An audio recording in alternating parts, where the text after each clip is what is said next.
नमस्कार दोस्तों, कदम के आज की वीडियो में आप सभी का स्वागत है। तो आज हम एक नए मॉड्यूल की शुरुआत करने जा रहे हैं, भाषा खंड मॉड्यूल, जिसमें हमने लक्ष्य रखा है कि 30 दिन में हम भाषा खंड को पढ़ने, समझने और आंसर राइटिंग के साथ तैयार करने का प्रयास करेंगे। तो जैसे मैंने पिछले 1-2 दिन में आपको बताया है कि इस मॉड्यूल में आपको डेली टारगेट्स मिलेंगे, आप पढ़ेंगे, उसके बाद रिवीजन वीडियो देखेंगे। रिवीजन वीडियो देखने के बाद मेरे नोट्स, या तो मेरे नोट्स या अपने नोट्स, जैसे भी आप पढ़ना चाहें वो नोट्स पढ़ेंगे। और उसके बाद एक क्वेश्चन जो आपको दिया जाएगा डेली, उस क्वेश्चन को लिखने का प्रयास करेंगे। शुरुआत में हो सकता है आपको दिक्कत आए, आप तुरंत नहीं लिख पाएँ, तो मेरा सजेशन रहेगा आप देख कर लिखिए, नोट्स को देखिए, अपने नोट्स को देखिए और उसके बाद एक अच्छा उत्तर लिखने की कोशिश कीजिए। फिर आप उत्तर सबमिट करेंगे। अगले दिन आपको मॉडल आंसर मिलेगा और मॉडल आंसर से आप कोशिश करेंगे ये समझने की कि इसका अच्छा उत्तर कैसे लिखा जा सकता है। और उसके बाद में जो आपकी कॉपी चेक होकर आएगी, उससे जो आपको फीडबैक मिलेगा, उससे और सुधार करने की आप कोशिश करेंगे। तो ये मॉड्यूल इस तरीके से डिज़ाइन किया गया है कि दैनिक रूप से आप उत्तर लेखन अभ्यास कर सकें। आज जो मैं बात करूँगा वो केवल इसके भाषा खंड के सिलेबस पर बात करूँगा। कल मंडे से हम इस मॉड्यूल को शुरू करेंगे और हर मंडे से लेकर सैटरडे तक डेली के टारगेट रहेंगे और डेली आपको एक क्वेश्चन मिलेगा। संडे हमेशा ऑफ रहेगा, अगर किसी का किसी दिन छूट जा रहा है तो वो संडे को कवर करने की कोशिश कर सकता है। ये पीडीएफ आपके साथ शेयर कर चुका हूँ मैं, वीडियो भी इसके बारे में बना दिया जा चुका है। आज चूँकि हम शुरू कर रहे हैं तो डे 0 है हमारा, कल से विधिवत हम इसकी शुरुआत करेंगे। लेकिन उससे पहले इस टॉपिक और जो यूपीएससी का सिलेबस है भाषा खंड का, उसको समझना ज़रूरी है। तो आज का एक छोटा सा वीडियो सिलेबस को समझने के लिए। देखिए, यूपीएससी का जो पाठ्यक्रम है उसमें 11 टॉपिक भाषा खंड में दिए गए हैं। भाषा खंड पेपर 1 का, पेपर फर्स्ट का खंड क में आता है, ये आपको पता होगा। अब हमें चूंकि 5 प्रश्न करने होते हैं पूरे पेपर में, तो या तो हम खंड कैसे मैक्सिमम 3 सवाल कर सकते हैं या 2 करेंगे। तो या तो इसका भारांश 100 अंक होगा या इसका भारांश 150 अंक होगा, डिपेंड करेगा कि आप कितने सवाल इस मॉड्यूल से करते हैं। ठीक है, तो ये 11 टॉपिक दिए गए हैं। देखिए, दिखने में आसान है टॉपिक। अपभ्रंश, अवहट और प्रारंभिक हिंदी का व्याकरणिक तथा अनुप्रयुक्त स्वरूप, ब्रज अवधि का साहित्यिक भाषा के रूप में विकास, सिद्धनाथ साहित्य, खुसरो साहित्य, संत साहित्य, रहीम आदि कवियों और दक्षिणी हिंदी में खड़ी बोली का प्रारंभिक स्वरूप, 19वीं शताब्दी में खड़ी बोली और नागरी लिपि का विकास। इन 4 टॉपिक्स को मैं एक कैटेगरी में रख रहा हूँ। क्यों? समझिए इस बात को। हमें कुछ भाषाओं के विकास और उसकी विशेषताओं को पढ़ना है। ठीक है, अब देखिए, मैंने एक इसका बेटर वर्जन बनाया है, ये समझिए। ये है इसका, ये भाषाएं हैं जिनका हमें भाषाई विकास पढ़ना है, प्लस इनकी विशेषताएं पढ़नी है। कौन कौन सी भाषाओं की पढ़नी है? पहली है अपभ्रंश, दूसरी है अवहट, तीसरी है प्रारंभिक हिंदी, चौथी है ब्रज, 5वीं है अवधि और 6ठी है खड़ी बोली। ये 6 भाषाएं हमारे सिलेबस में है। तो इन 6 भाषाओं को हमें पढ़ना है। ये हिंदी के विकास क्रम की भाषाएं हैं, जो हमें उसका विकास क्रम पढ़ेंगे। तो इन 6 भाषाओं से ये गुजरी है हिंदी, तो इन 6 भाषाओं को हमें पढ़ना है।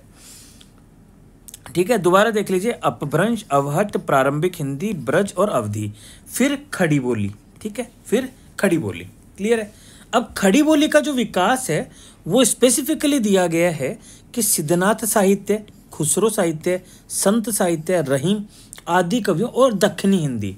तो खड़ी बोली के विशेष के क्रम में हमें इसको इन डायमेंशंस के तहत पढ़ना होगा, या इन काल में जो विकास हुआ है उस काल के विकास को समझना होगा। कौन कौन सा? सिद्धनाथ साहित्य, खुसरो साहित्य, संत साहित्य, रहीम के दौरान, दक्षिणी हिंदी के दौरान और 19वीं शताब्दी के दौरान।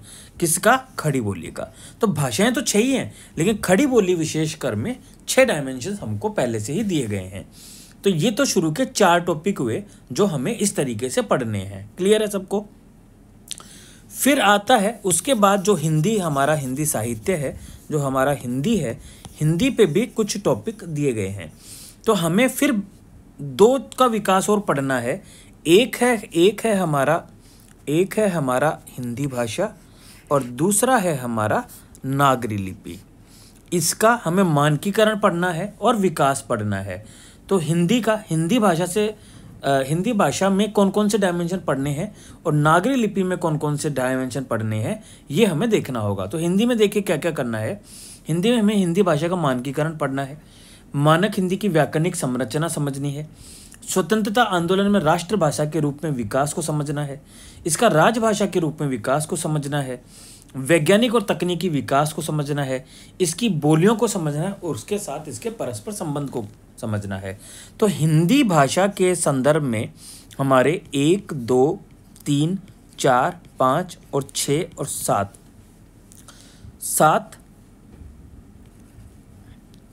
8, 9, 10 और 11 हिंदी भाषा के छोटे छोटे ये 11 टॉपिक हैं जो हमें 6 ही टॉपिक हैं, माफ़ी चाहूँगा, वो बाकी नागरी लिपि के हैं। ये 6 टॉपिक हैं जो हमें हिंदी भाषा के पढ़ने हैं। किसके पढ़ने हैं? हिंदी भाषा के हमें पढ़ने हैं। ठीक है।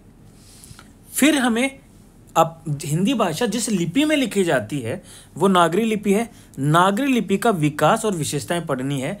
तो इसका 19वीं सदी में विकास, उसका मानकीकरण, इसकी विशेषताएं, सुधार के प्रयोग और मानक स्वरूप, ये 5 डायमेंशन 1, 2, 3, 4, 5 डायमेंशन हमें नागरी लिपि में भी पढ़नी है। क्लियर है ये इस बात सबको? अब देखिए सिलेबस कितना आसान हो गया है समझने के लिए। मैं इन सबको मिटा दे रहा हूँ आपके लिए। हमें बेसिकली 8 डायमेंशन, मोटे 8 डायमेंशन कवर करनी है। 6 ये भाषाएं, 8वीं हिंदी और 9वीं नागरी लिपि, और इनके सब टॉपिक्स पढ़ने हैं। बात समझ में आई सबको? इनके सब टॉपिक्स पढ़ने हैं।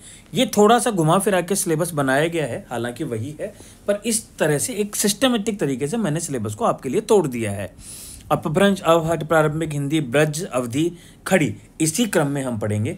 फिर हिंदी पे आएंगे, हिंदी के मानकीकरण पे आएंगे और नागरी लिपि पे आएंगे। लेकिन मैं जो शुरुआत करूंगा, चूंकि हम हिंदी भाषा को जानते हैं, हिंदी की काफ़ी सारी विशेषताएं जो आज के दौर में मौजूद है, इसलिए हम हिंदी से ही शुरुआत करेंगे। हिंदी के व्याकरण से हम शुरुआत करेंगे। 11वां जो टॉपिक है मानक हिंदी की व्याकरणिक संरचना। अब ये मानक हिंदी की व्याकरणिक संरचना कहाँ आएगा? ये हिंदी भाषा के मानकीकरण में आएगा।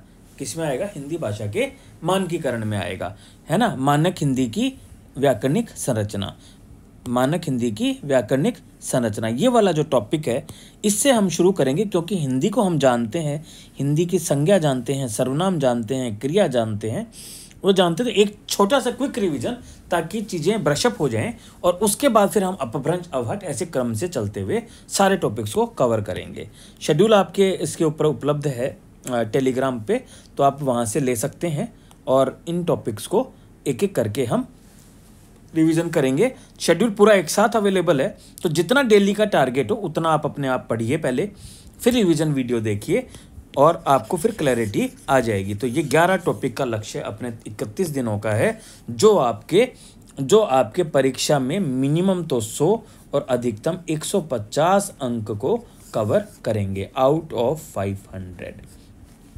तो अगर 150 माने तो ये लगभग आपका कितना हो जाता है? लगभग 50 या 30% हिस्सा या 20% हिस्सा आपका कवर करेगा। ठीक है। तो सिलेबस को मैं सजेस्ट करूंगा, जो भी आपके नोट्स हों, मेरे नोट्स में तो मैंने पहले ही आपके पहले पेज पर ही आपको नोट्स का मैंने 11 टॉपिक्स लिख लिए थे। ये देखिए, कल जो हम बात करेंगे तो 11 मैं शुरू में ही लिख लिए थे मैंने। तो आप भी यही करेंगे इन 11 टॉपिक्स से इसका स्क्रीनशॉट लेके अपने नोट्स के फर्स्ट पेज पर चिपका लेंगे, है ना। और दूसरे पेज पे ये वाला चिपका लीजिए, ताकि आपको टॉपिक समझने में क्या हो जाए, आसानी हो जाए कि क्या क्या पढ़ना है। क्लियर है सबको बात? तो अब कल से शुरू करेंगे पहला टॉपिक, हिंदी भाषा का मानक हिंदी की व्याकरणिक संरचना। इसका पहला वीडियो कल आएगा। तो आज के लिए बहुत बहुत धन्यवाद।